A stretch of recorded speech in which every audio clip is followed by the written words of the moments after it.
હાલો આજે આપણે ઘરની માંડવીમાં દાર દેવાનું ચાલુ કરી દીધું હે આવી રીતના મશીનમાં.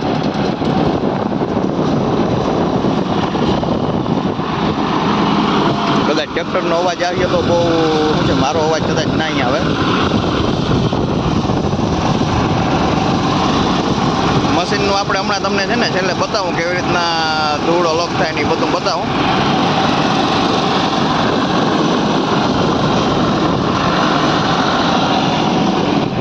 પેલા જો આ ઢગલો જોવો જોઈએ અંદાજી કેટલાક મણો છે, કોમેન્ટ ખાસ કરી દેજો, આખો બતાવું ફરતી કોરાથી.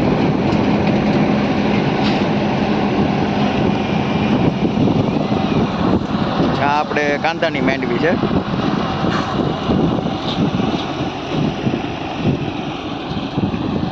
આપણે કેટલા અંદાજે 24 વીઘાનો છે આ ઢગલો. વીઘે કેટલી થાય જરાક કોમેન્ટ કરી દેજો.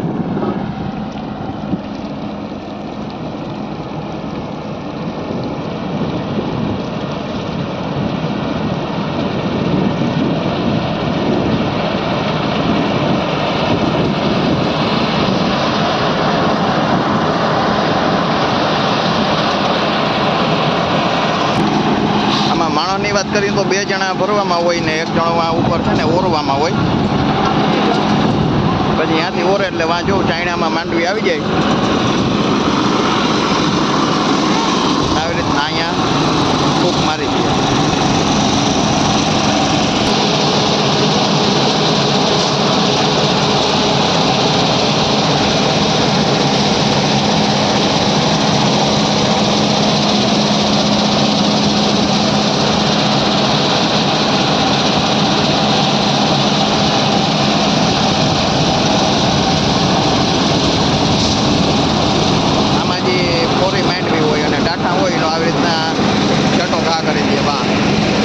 વજનવાળી માંડવી હોય, હલામી માંડવી હોય, અહીંયા પાસે પડે.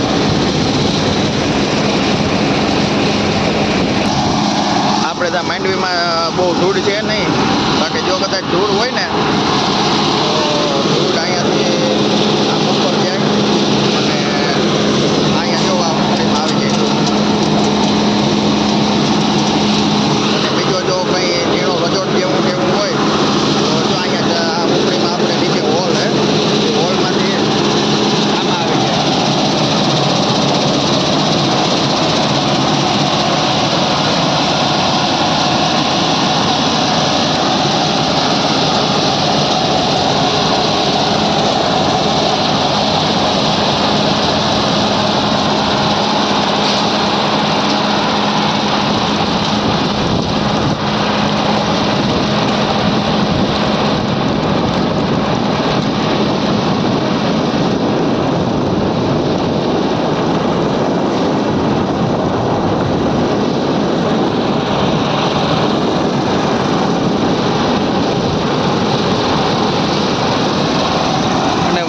વાત કરીએ ને તો લગભગ 7 થી 8 માણસ હોય એટલે કમ્પ્લીટ દેવાઈ જાય ને અંદાજે કલાકે છે ને 100 મણ જેવી ધાર દેવાઈ જતી હશે કલાકમાં.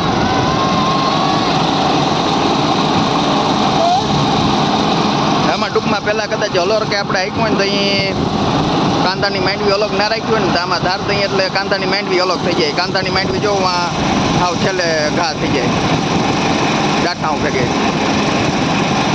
જે આગળ આવે એ જે સારી માંડવી હોય આગળ હાવ ત્યાં પાસે પડે, એનાથી પોરી હોય એના થોડીક છેટી જાય, અને જે આપણે કાંદાની માંડવી હોય અને ડાઠા હોય ને એ હાવ છેલ્લે અહીંયા જાય વાં.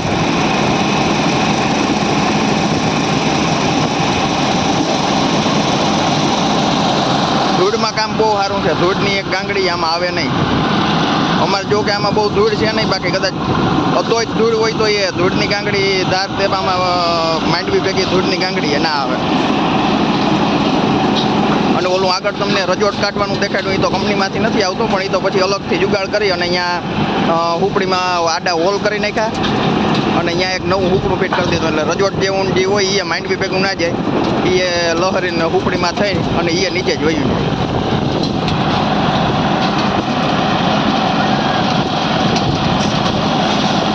કેટલા RPM ઉપર હાલે એ હાલો તમને બતાવી દઉં.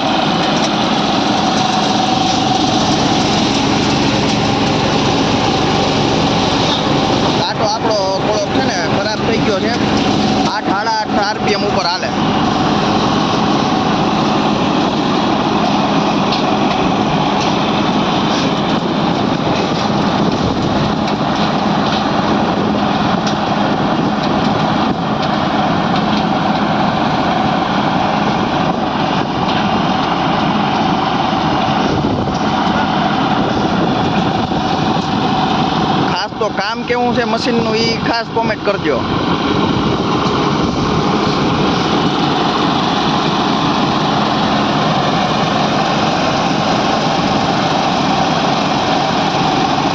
અમારે અટાણે રાતનેથી વારો નથી આવતો, અટાણે બહુ ભીડ છે ધાર દેવામાં તો.